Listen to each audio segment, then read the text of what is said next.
Abdillah itu dulu Pak paling suka mengancam Rasulullah. Jadi memang kalau kita diancam-ancam orangnya lama takutnya memang. Jadi nama itu Ubay bin Khalaf. Asal jumpa Rasulullah Muhammad, aku punya kuda itu aku kasih makan tiap hari. Suatu saat di atas punggung kuda itulah aku akan membunuhmu. Itu hampir tiap hari itu Pak. Saya tengok orang diburu-buru pinjaman online aja Pak. Padahal pinjam online itu tadi mana dia di mana nggak tanggung takutnya Pak. Ada yang sampai bunuh diri saking takutnya. Padahal kalau kita tahu didiamkan aja kan nggak ada masalah tuh. Cuman diancam orang ini memang kena sikis kita dibuat. Tagihan sepeda motor, itu nak tanggung pucat-pucat muka orang kalau udah tepat tanggalnya. Nah. Padahal kalau sempat dibicarakan bisa juga, cuman takut tiap hari. Tapi Rasulullah Bu, ketika diancam itu Pak, bukan diam Pak. Jadi setiap kali Ubay bin Khalaf mengatakan, aku punya kuda, itu setiap hari aku kasih makan. Nanti di atas punggung kuda itu akan aku membunuh Muhammad. Insya Allah aku yang akan membunuhmu. Ketika kau berada di atas punggung kuda itu, tidak ada istilah takut, diam.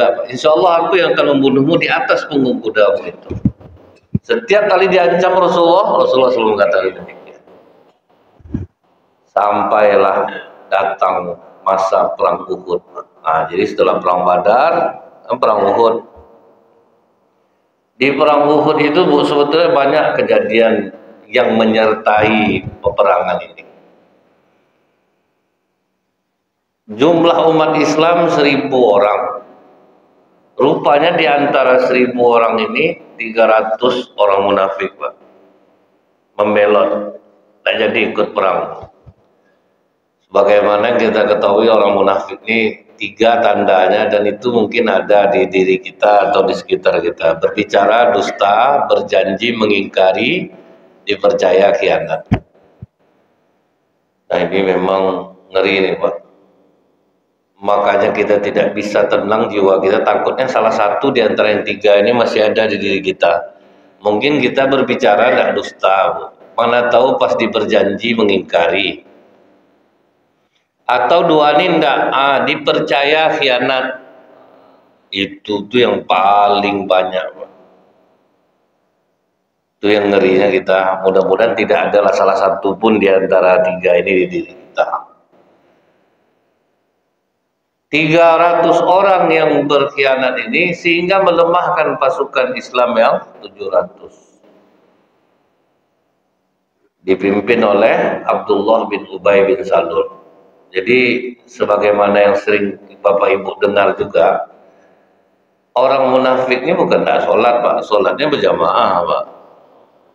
Dia ikut juga sholat berjamaah. Cuman dia benci sama Rasulullah. Sehingganya 300 membelot, tinggal 700 lawan 3.000. Waktu 700 lawan 3.000 nih Bu, kocar kacir orang kafir dibuat orang Islam. Kocar kacir dibuat orang Islam sampai mereka meninggalkan hartanya di tengah-tengah lapangan.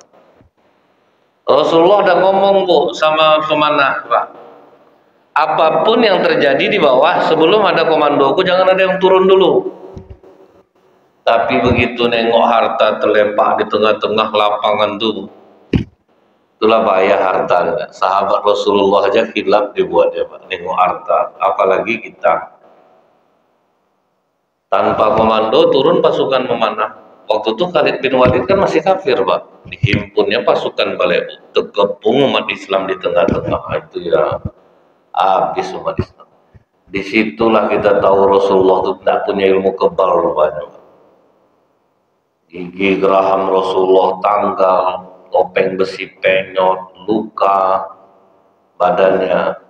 Jadi kalau ada orang sekarang zikir-zikir kebal, dia salut juga saya nengok dia. Berarti lebih daripada Rasulullah. Rasulullah luka-luka Pak.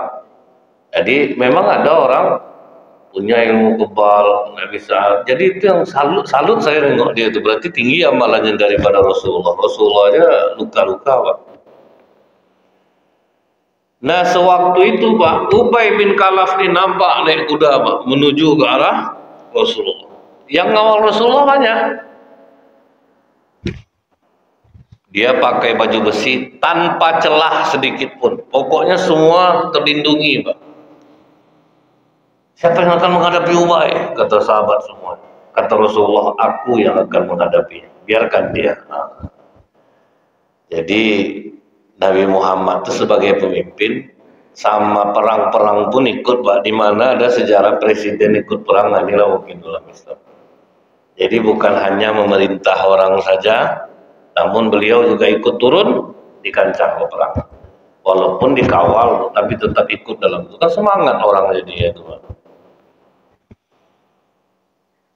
Langsung Rasulullah mengambil tombak milik Al-Haris namanya. Yang Rasulullah tombak itu dilempar Rasulullah Pak. Rupanya tetap ada celah, leher terbuka Pak, sedikit. Nancaplah tombak Rasulullah itu di leher Ubay bin Khalaf.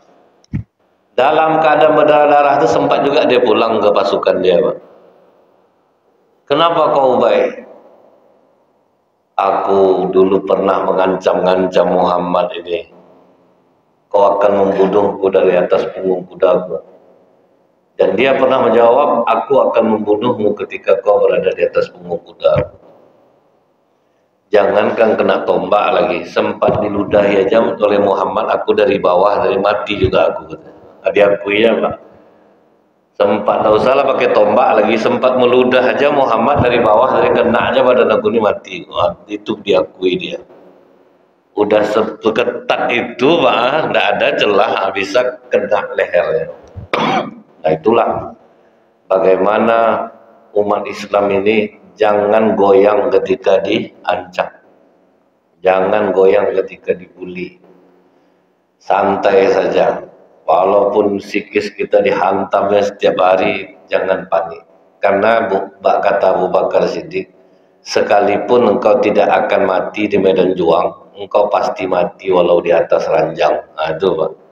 Jadi lebih baik niatkan untuk kebaikan hidupnya lagi. Karena tidak pun mati di medan juang, di ranjang pun mati juga. Lebih baik kita untuk banyak berbuat kebaikan. Nah waktu perang Uhud itu terkepung umat Islam, itu semua sahabat ada 11 orang yang mengawal Rasulullah. Tapi ada satu terakhir yang paling gagah berani. Dia tinggal sendiri melindungi Rasulullah. Namanya Tolha bin Ubaidillah. Itu Pak, sampai 70 sabetan di badannya melindungi Rasulullah. Cuman itulah kuasa Allah. Walaupun 70 kali disambet orang kafir, tak mati Pak. Sampai kata Rasulullah, siapa yang ingin melihat orang mati syahid tapi masih jalan di muka bumi, falyanzur Tolha bin Ubaidillah, maka lihatlah Tolha bin Ubaidillah. Itulah orang mati syahid tapi masih jalan di bumi, masih hidup maksudnya Pak, tapi sudah dijamin mati syahid. Nah kenapa saya katakan dari banyak kisah yang